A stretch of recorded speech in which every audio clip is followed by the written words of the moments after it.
예. 여러분 안녕하십니까? 오랜만에 뵙겠어요. 뜨거운 여름이 지나고 이제 가을이 이제 곧 다가올 것 같아요. 저는 지난 여름에 뭘 했는지 얼굴이 많이 탔어요. 원래는 좀 얼굴이 좀 보한 사람인데, 오늘은 제가 여러분들한테 가압류나 가처분에 대해서 설명을 좀 드리고자 해요. 제가 진작에 이 영상을 한번 준비를 하려고 했었는데 그동안 제가 좀 게을렀거든요. 게을러서 했는데, 가압류나 가처분에 대해서 설명을 하면서 가압류에 대해서는 다음 기회에 한번 좀 더 자세히 설명하기로 하고, 오늘은 중점적으로 가처분에 대해서 설명을 하면서 필요한 범위 내에서는 가압류에 대해서 약간 언급을 할 거예요. 예. 이제 가압류 가처분 이렇게 말을 하는데요. 이 가짜라는 거는 이게 이제 가짜가 붙었다고 해서 이제 거짓 가짜 뭐 이런 건 아니고 임시의 가짜예요. 그래서 임시적으로 잠정적으로 조치를 취하는 것을 이제 가압류 가처분 이렇게 한 거예요. 그래서 그러면 임시의 조치를 취한다 하는 건 무슨 말이냐? 소송을 통해서 법원으로부터 그 권리가 존재하는지에 대해서 확정이 되기 전까지 임시적으로 동결한다, 뭐 이런 뜻이라고 보시면 돼요. 가압류가 뭔지 가처분이 뭔지를 구분을 잘 못하시는 분이 있는데, 법률 문의하는 경우는 잘 모를 수 있어요. 이렇게 생각하시면 됩니다. 돈을 받기 위해서는 가압류를 하고 물건을 확보하기 위해서는 가처분을 한다, 이렇게 개괄적으로 생각을 하시면 8, 90%는 맞아 들어가요. 가압류는 돈을 받기 위해서 하는 것이다. 압류도 돈을 받기 위해서 하는 것이다. 압류라는 말은 곧 경매를 넣는다는 뜻이에요. 그래서 부동산 같은 경우에 보면 경매 개시 결정이 나서 등기부에 경매 개시 결정이 기입이 되는데, 그 결정문을 자세히 보면 뭐 별지 목록 기재 부동산을 압류한다, 이런 표현이 들어가요. 그래서 이제 압류는 곧 경매다, 이렇게 생각하시면 됩니다. 자, 제가 오늘 가처분에 대해서 여러분들한테 중점적으로 말씀을 드리겠다고 했는데, 가처분에는 크게 종류가 두 가지가 있습니다. 하나는 임시의 지위를 정하는 가처분, 그 다음에 또 하나는 계정물에 관한 가처분, 이렇게 되어 있습니다. 좀 용어 좀 어렵나요? 임시의 지위를 정하는 가처분이라 하는 거는 뭐냐면, 여러분들 그 방송을 통해서 뭐 들어보셨죠? 그 형태가 무궁무진해요. 예. 뭐 대표이사나 조합장의 직무집행정지 가처분, 또 뭐 방송금지 가처분, 또 영화 같은 경우에 상영금지 가처분, 뭐 이런 경우요. 그죠? 어떤 책이 출판됨으로 해서 내 명예가 훼손된다 해서 출판금지 가처분, 이런 것도 다 임시의 지위를 정하는 가처분이에요. 1970년대에 몇 년도인가요? 77년인가요? 신민당 김영삼 총재 직무집행정지 가처분, 이것도 임시의 지위를 정하는 가처분이에요. 그래서 그 임시의 지위를 정하는 가처분은 다툼이 있는 당사자 사이에 그 다툼의 형태가 무궁무진하기 때문에 어떻게 그 형태를 정할 수가 없어요. 그때그때 다 달라요. 그런데 계정물에 관한 가처분이라 하면, 부동산 같은 경우에는 부동산 처분금지 가처분, 또 세입자가 월세를 주지 않기 때문에 내가 명도를 해야 되겠다 해서 명도 소송 판결이 확정되기 전까지 하는 점유이전 금지 가처분, 이런 경우에 다 계정물에 관한 가처분이에요. 가처분인데, 주로 이제 처분금지 가처분이나 부동산 처분금지 가처분이 이제 다수를 차지하죠. 자, 그런데 이런 가압류나 가처분을 법원에 신청을 하면, 그러면 재판을 열어요? 내가 판사님 앞에 가서 재판을 받아야 돼요? 라고 하는 질문을 하시는 분이 있어요. 예. 법원의 재판은, 판사의 재판은, 모든 재판이 다 법원에서 법정에서 열어서 당사자가 참석하는 건 아닙니다.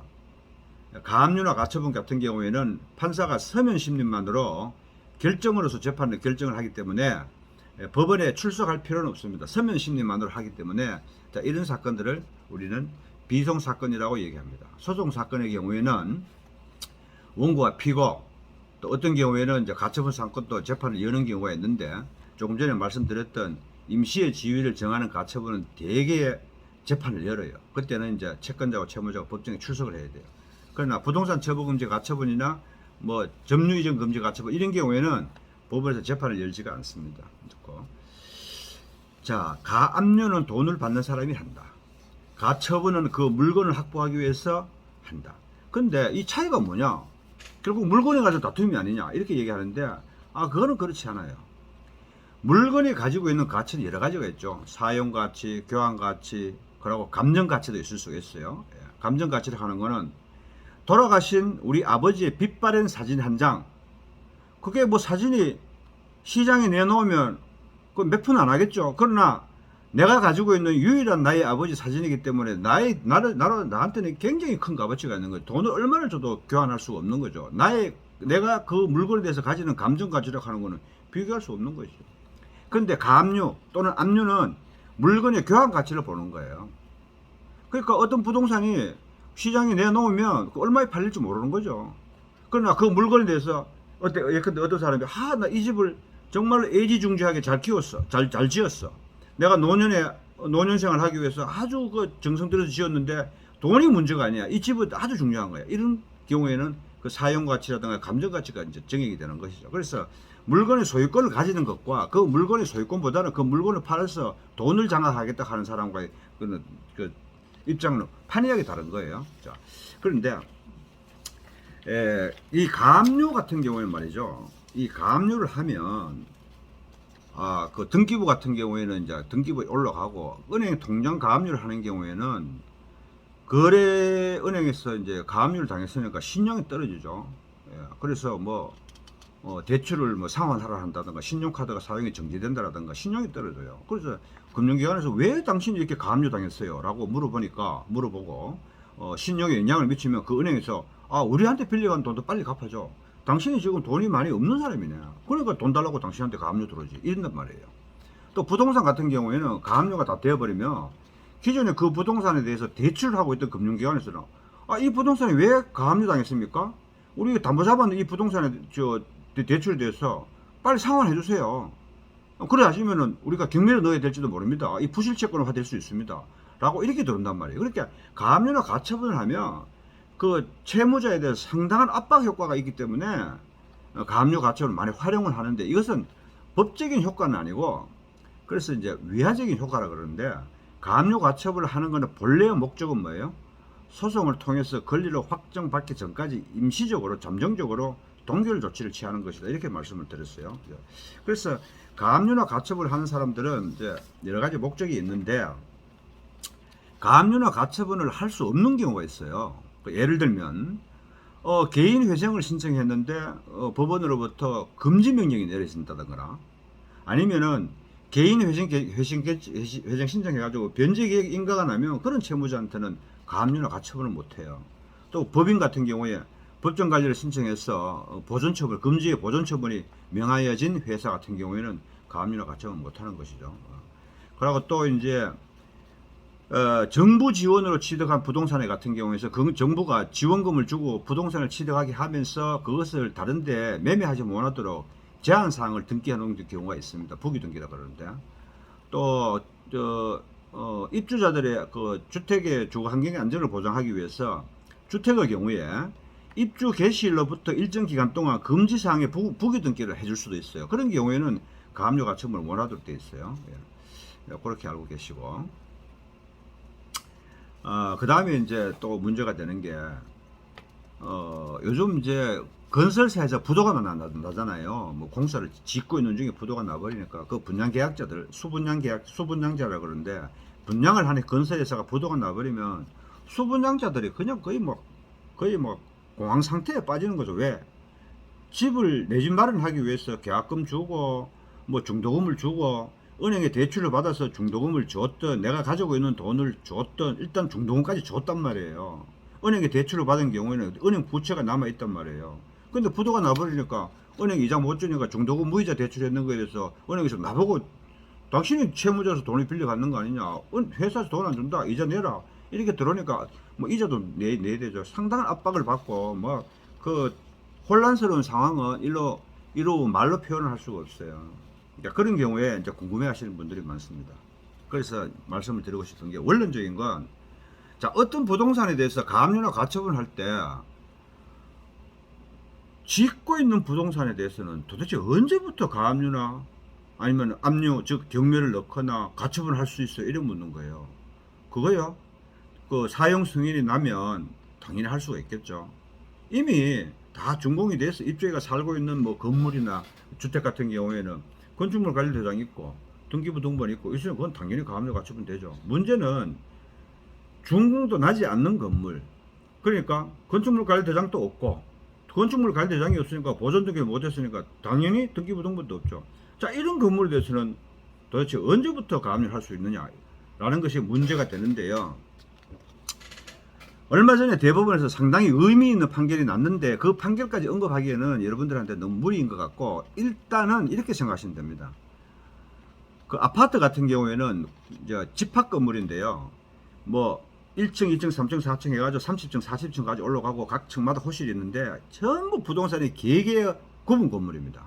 그래서 별개로 하나씩 별개로 취급이 되는데, 짓고 있는 중에 공사가 중단된 건물은 그 건물이 원래 예정된 사업 승인상에 원래 예정된 최고 꼭대기층까지 구조가 완성되면은 그때는 가압류나 가처분 경매를 넣을 수가 있습니다.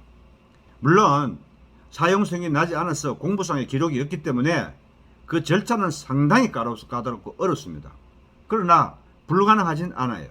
할 수가 있습니다. 그게 우리 법제가 토지와 건물을 별개의 건물로 보면서 건물이 토지로부터 독립된 건물로서 언제부터 거래의 객체가 될 수 있느냐, 교환 가치를 파악할 수 있느냐라고 하는 그 시점을 대법원은 건물 최고 꼭대기층까지 다 지어졌을 때, 구조물이 올라갔을 때 그것이 가능하다라고 보는 거예요. 근데 저는 이 판례에 대해서는 저는 동의를 하지 않습니다. 그러면 예컨대 50층까지 짓기로 했는 건물인데 10층까지 딱 지었어요. 근데 10층까지는 건물이 다 잘 지어놨어요. 그러면 그 8층, 9층의 건물 한 개 호실을 경매 놓고 팔고 사고 다 할 수 있죠.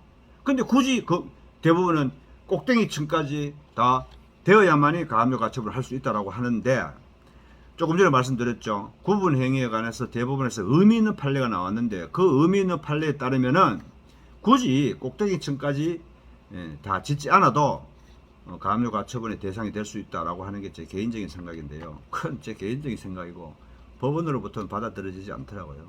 아마 3년이나 4년 또는 5년 뒤에는 제 견해가 받아질 거라고 생각이 들어요. 왜냐하면 권리자를 보호해야 될 필요성이 있기 때문에 굳이 꼭대기층까지 가지 않더라도 거래의 객체가 될 수 있으면 가압류나 가처분을 받아들여 줘야 된다고 하는 게 제 생각이거든요. 자, 그래서 어쨌든 짓고 있는 건물이 중간에 공사가 중단이 되었다라고 하는 경우에 꼭대기층까지 완공이 되었으면 가압류나 가처분 경매의 대상이 될 수 있다. 즉 토지로부터 분리된 거래의 객체가 될 수 있다라는 것을 인식하시고, 그런데 그러한 건물의 경우는 상당히 힘들어요. 절차가. 왜냐하면 대장이 없기 때문에 그래요. 그 다음에 아파트 같은 경우에 이제 토지는 취득하고 건물을 취득하지 못하는 경우가 있어요. 근데 이거 집합 건물이라 그러는데, 그러면 건물은 건물대로 따로 팔리고 토지는 토지대로 따로 팔리느냐? 그렇지 않아요. 그래서 제가 최근에 경험한 어떤 그 아파트 건설 부지 같은 경우에는 이제 계약자들이 건물은 이제 취득을 했어요. 판결을 통해 가지고 건물 취득했는데 토지는 신탁 회사에 신탁이 되었기 때문에 신탁 회사에서 토지를 안 넘겨주는 거예요. 그래서 토지를 많이 취득을 못했다고 하면 안달나는데, 물론 토지까지 취득해서 대지권 부여가 돼야 되는 것이 정상이고, 그래야 돼야만이 정상적인 공인중개사 사무소에서 매매가 거래가 되고 은행에도 대출도 되는데, 일단은 건물을 취득하면 토지는 따라온다. 건물만 취득하면 건물이 매매되면 토지도 같이 매매된 것으로 간주가 된다. 그래서 대지권이 부여되지 않은 집합 건물의 구분 건물 한 개 호실을 경매가 돼도 토지 지분까지 다 같이 경매대가 넘어가 버린다. 이렇게 생각하시면 돼요. 재테크하는 방법인데요. 그런 현장에 집합 건물이 이제 그러니까 대지권이 부여되지 않은 구분 건물이 경매로 나오면 아무래도 대지권이 부여되지 않았기 때문에 싸게 팔리겠죠. 그거 사시면 재테크에 도움이 됩니다. 팁 드리는 거예요.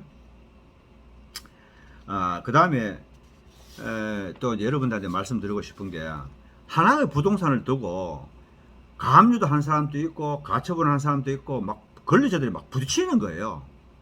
부딪히는 게 도대체 순서가 어떻게 되느냐 이렇게 질문해요.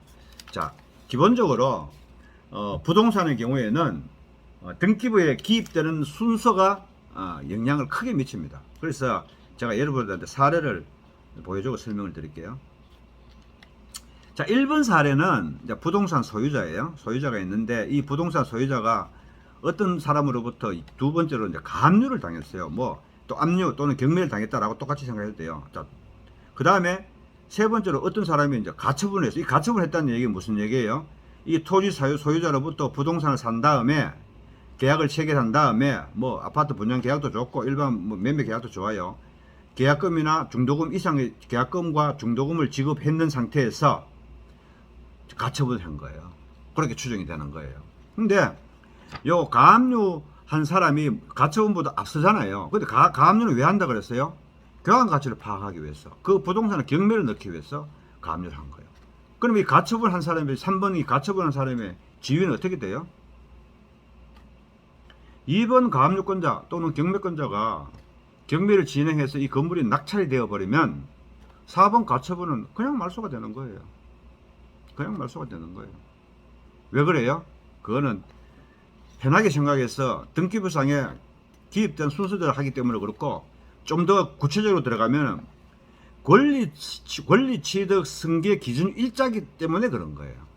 이 물건이 교환 가치가 경매가 되었다는 것은 교환 가치가 현실화되었기 때문에 가압류권자의 가압류 기입 일자를 기준으로 해가지고 그 후순위에 있는 건 가처분으로 무너지는 거예요. 이 경우에는 이제 이 가처분권자 같은 경우 상당히 안타깝죠.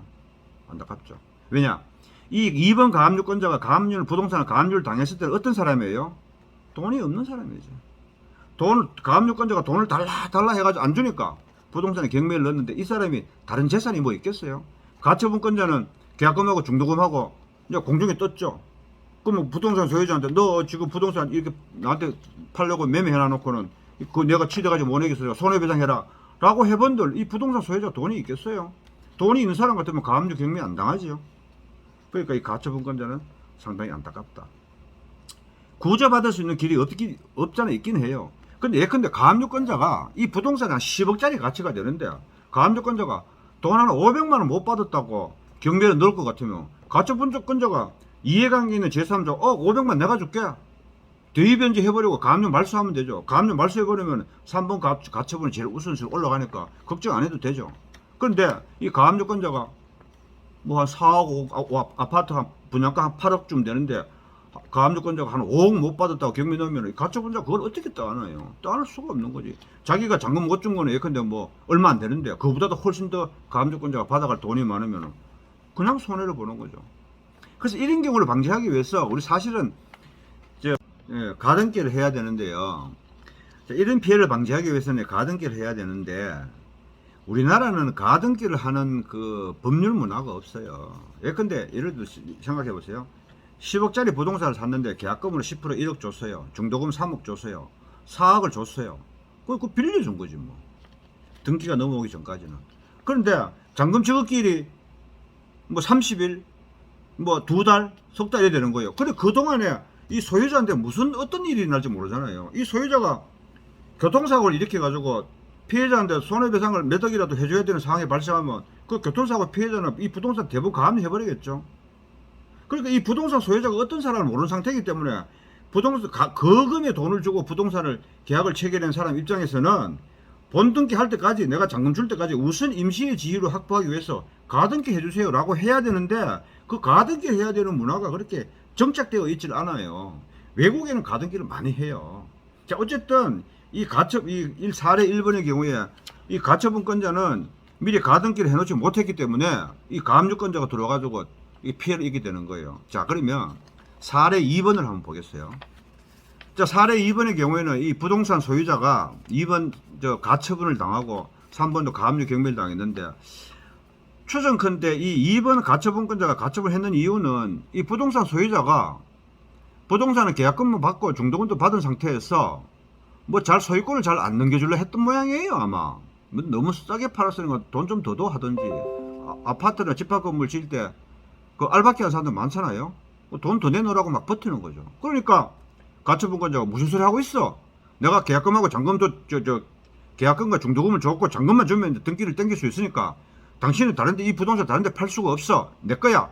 하고 잔금 줄 때까지 처분하지 말라고 처분금지 가처분을 한 거예요. 그래서 재판 한번 붙어보자 이거예요. 내가 잔금을 주면 또 권리 소유권을 넘겨올 수 있는지 없는지 한번 붙어보자라고 가처분을 딱 한 거예요. 그런데 이 3번 가압류를 딱 한 거예요. 자, 이 경우에 어떻게 되나 봐요. 이 3번 사례 경우에 가압류 또는 경매를 넣은 사람이 이 부동산에 대해서 왜 했는지 모르겠어요. 왜냐하면 이 가처분 권리자가 나중에 판결을 받아서 승소 판결을 받아서 부동산 소유권 이전 등기를 해버리면 이 가압류나 또는 경매는 진행이 안 돼요. 아, 물론 가압류는 이제 말소가 되고 경매는 진행은 돼요. 진행은 되는데 그 경매 절차에서 경매법원에서 이 물건은 말소되지 않는 가처분 권리자 있음 하고 부기를 달아가지고 경매를 넣어요. 근데 이 부동산 누가 경락을 받겠어요? 경락을 받아본들 가압류권자의 소원을 이어받는 경락자는 가처분권자 이길 수 없으니까 경매가 진행이 안 돼요. 아마도 이 사람은 이 가처분 권리 했는 사람이 잔금이 없어서 돈을 못 줄 것이다. 아니면은 이 가처분 권리는 권리가 존재하지 않는다. 뭐 계약을 체결 안 했다. 거짓말이다. 그래서 가처분 권리가 곧 말소될 가능성이 있다 해서 가압류를 한 것으로 추정이 되는데 그런 경우는 잘 없잖아요. 그래서 가처분이 되어 있는 상태에서 그 뒤에 가압류나 경매를 하는 사람은 아마도 잘 없다. 물론 이런 걸 대행해 주는 게 이제 법무사들이잖아요. 이 법무사들이 이런 건 가압류 잘 안 해줘요. 이거 가압류 했다가 가처분 주고 등기하면은 말소되는데 돈만 날리잖아요. 그거 알고 계세요. 나보고 난좀 후회하지 마세요. 뭐 나보고 무슨 소리 하지 마세요. 하고 책임 묻지 않는다는 각서를 쓰고 가압류라도 하나 진행을 해주겠죠. 자, 어쨌든 사례 2번의 경우에는 이 가처분 권리자가 가압류 했는 걸 전혀 신경 쓸 필요가 없겠죠. 신경 안 써요. 여기 뒤에 사례 2번 같은 경우에 가처분 뒤에 뭐 가압류 또는 경매가 한 개로 표시되어 있는데 여기 뒤에 뭐 세무서에서 압류가 들어든 아니면은 뭐 건강보험공단에서 압류가 들어든 뭐 구청에서 뭐 지방시 압류가 들어든 대통령이 압류를 하든 가압류하든 아무 소용이 없어요. 본압류도 소용없어요. 은행에서 대출해줘도 소용없어요. 가처분 권리자가 최우선이에요. 판결을 받아가지고 등기해보면 그 뒤에는 주르륵 다 무너져버리는 거예요. 도미노예요. 자, 이 정도는 여러분 잘 아실 거예요. 근데 이제 응용을 좀 해보겠어요. 자, 사례 3번과 4번으로 여러분들 시험을 치겠어요. 자, 3번 한번 보세요.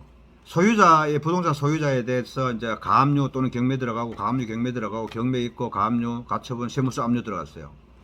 6번 가처분권자는 왜 가처분을 왜 했는지 알 수가 없어요. 자기 앞에 가압류 또는 경매권자가 4명이나 있는데 이 사람들은 어떻게 이게 해결이 되겠어요? 물론 이 앞에 사람들이 돈을 얼마를 받으려고 했는지 이거를 좀 조사해 볼 필요는 있어요.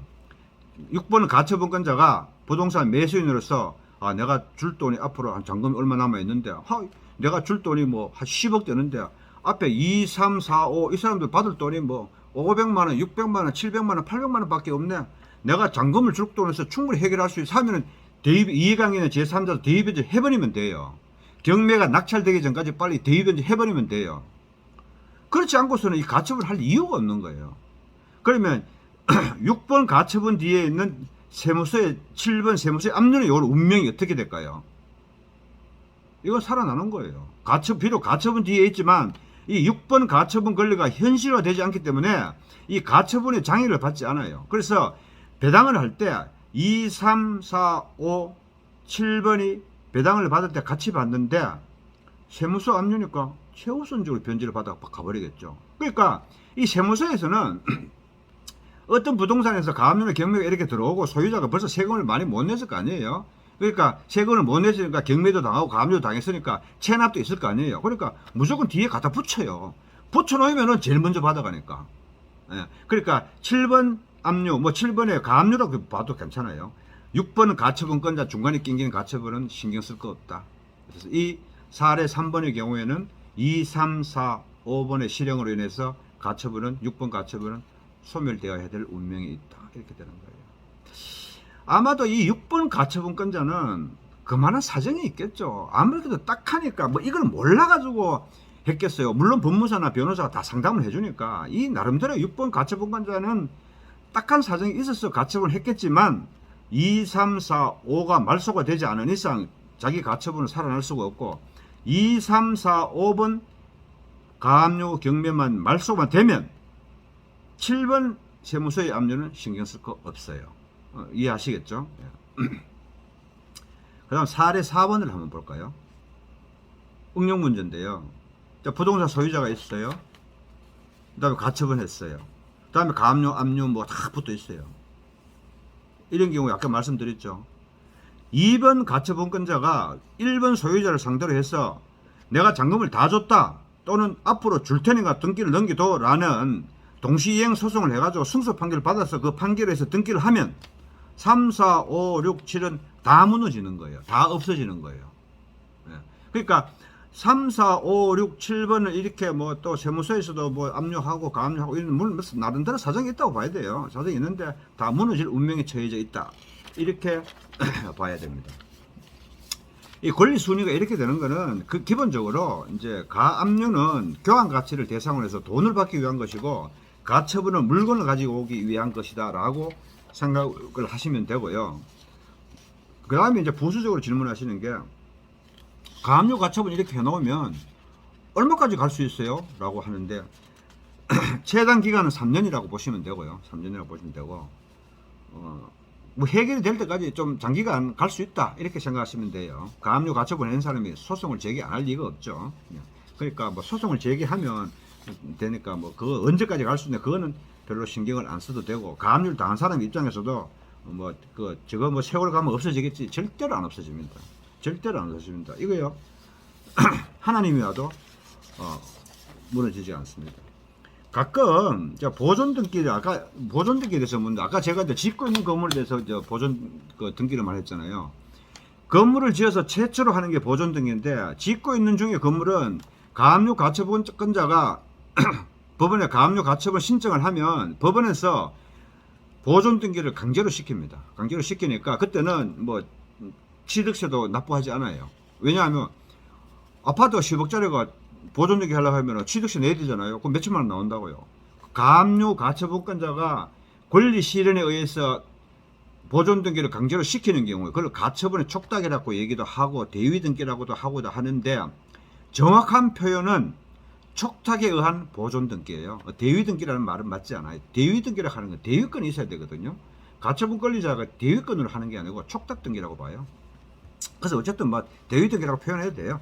가압류 가처분 하는 사람은 그 보존 등기는 이제 법원에서 촉탁으로 해준다 이렇게 아시고 계시고 비용은 좀 들어요. 가압류 가처분 하는데 비용은 좀 들고 건물 가압류하기도 하는 경우에는 가압류 금액에 0.0024를 곱하면 돼요. 1억을 받을 돈이 있으면 24만원, 10억을 받을 돈이 있으면 240만원 들어가요. 등록세가. 가처분의 경우에는 그 이제 0.0024%의 건물 가액을 기준으로 건물 가치가 뭐 1억 같으면 24만원, 2억 같으면 48만원 뭐 이런 식으로 들어가요. 그 다음에 이제 가압류 가처분을 하기 위해서 보증 증권을 끊어야 되는데요. 부동산 가압류의 경우에는 이제 100% 보증 증권으로 가름을 할 수 있습니다. 또 부동산 처분금지 가처분의 경우에도 100% 보증증권으로 가름할 수가 있습니다. 보증증권 수수료가 서울보증보험에서 하는데 대체로 약 0.15% 정도 이렇게 됩니다. 신용불량자도 서울보증보험에서 보증증권을 발행해 주는 걸로 알고 있어요. 자, 오늘 가압류와 가처분에 대해서 가압류에 대해서는 필요한 범위 내에서 또 주로 이제 가처분에 대해서 설명을 드렸는데요. 가압류나 가처분은 권리의 목적이 다를 뿐 사실 대동소이해요. 대동소이하고 가압류는 돈을 받기 위해서 하는 것이다. 가처분은 그 물건의 소유권을 확보하기 위해서 하는 것이다 라는 말씀을 드리고요. 혹시나 자 돈을 못 받아서 가압류를 했다 또는 저 소유권을 확보하기 위해서 가처분을 했다 하는 경우에 권리자를 부동산 소유자를 만나서 임의로 합의를 보는 게 제일 좋아요. 합의를 보는 게 제일 좋은데 그 후 뒤에 다른 권리자가 붙어버리는 경우에는 합의가 이루어지지 않습니다. 합의가 이루어지지 않고 특히 제가 경험한 그 건설회사 같은 경우에는 이 토지는 신탁회사도 신탁 등기를 했어요. 신탁 등기를 했어요. 건물은 사업 승인을 받아서 건설회사가 이제 짓고 있기 때문에 그 건물은 누구 거예요? 예, 건설회사 거예요. 건설회사보다는 이제 시행사 건데 준공을 빨리 났으면 좋겠다 그러는데 준공이 나고 정상적으로 되는 순간에 부도난 그 현장은 잘못되면 큰일 날 수 있어요. 왜냐하면 토지 신탁 등기에다가 건물을 다 지으면 너들 우리 건물하고 토지하고 대지권 부여가 전부 다 신탁해서 재신탁 등기 하기로 했잖아. 그렇게 해가지고 잔금을 정상적으로 납부한 사람들이 한해서 소유권을 넘겨주기로 약속했잖아. 왜 지금 안 해주는데 하고 건물을 계약자들 그냥 넘겨주는데 왜 안 해줘 라고 하면서 신탁회사가 이 건물에다 가처분 해버리는 순간에는 그 신탁 분양계약서에서 정한 신탁회사에다가 정상적으로 돈을 납부하지 않은 사람은 큰일 나는 거예요. 근데 인정을 못 받아요. 잔금을 회사한테 바로 줬으면 신탁회사에다 또 납부해야 되는 사례가 발생할 수 있어요. 그게 뭐 언론도 많이 나왔는데 그래서 자, 죽으라 하는 법은 없어요. 위기가 곧 기회예요. 부도난 회사이지만은 그래도 건물을 지어주고 있으면은 짓게 하는 게 맞아요. 준공을 빨리 하게 하는 게 맞아요. 하기 전에 저는 준공이 났어 토지 부분을 대지권 부여해가지고 신탁회사로 신탁 등기 해버리기 전에 또는 신탁회사가 아 이거 위험한데 건물 다 짓고 나면 계약자들이 난리칠 건데 이거 신탁 등기를 받기 위해서 가처분 해야 돼 하고 신탁회사에서 먼저 가처분을 해버리는 순간에는 그 부도난 현장 짓고 있는 현장 해결하기가 상당히 어려워진다. 그럼 어떻게 해결해요? 그거는 뭐 가까운 우리 뭐 유능한 사람들 많으니까 변호사도 있고 법무사도 있고 또 똑똑한 사람들이 많으니까 상담하는 게 필요해요. 현장마다 대응하는 방법이 다 다를 수가 있기 때문에 인위적으로 이렇게 해야 된다 저렇게 해야 된다라고 말씀을 드릴 수는 없어요. 이상으로 여러분들한테 도움이 좀 됐으면 좋겠고 오늘 제가 준비가 안 된 상태에도 두서없이 말씀드려서 이게 이제 대학교에 법률 강의하듯이 뭐 논리적으로 다 설명을 못 드리고 늘 제가 하는 말은 어려운 법률 모저도 그저 이야기하듯이 술술술술 이해하기 쉽게끔 해서 영상을 찍어서 올리는 게 제 목표니까 좀 부족하신 부분이 있으면 다른 사람의 유튜브 영상이나 좀 보시고 참고하시면 돼요. 비교해 보시면 돼요. 예. 감사드립니다.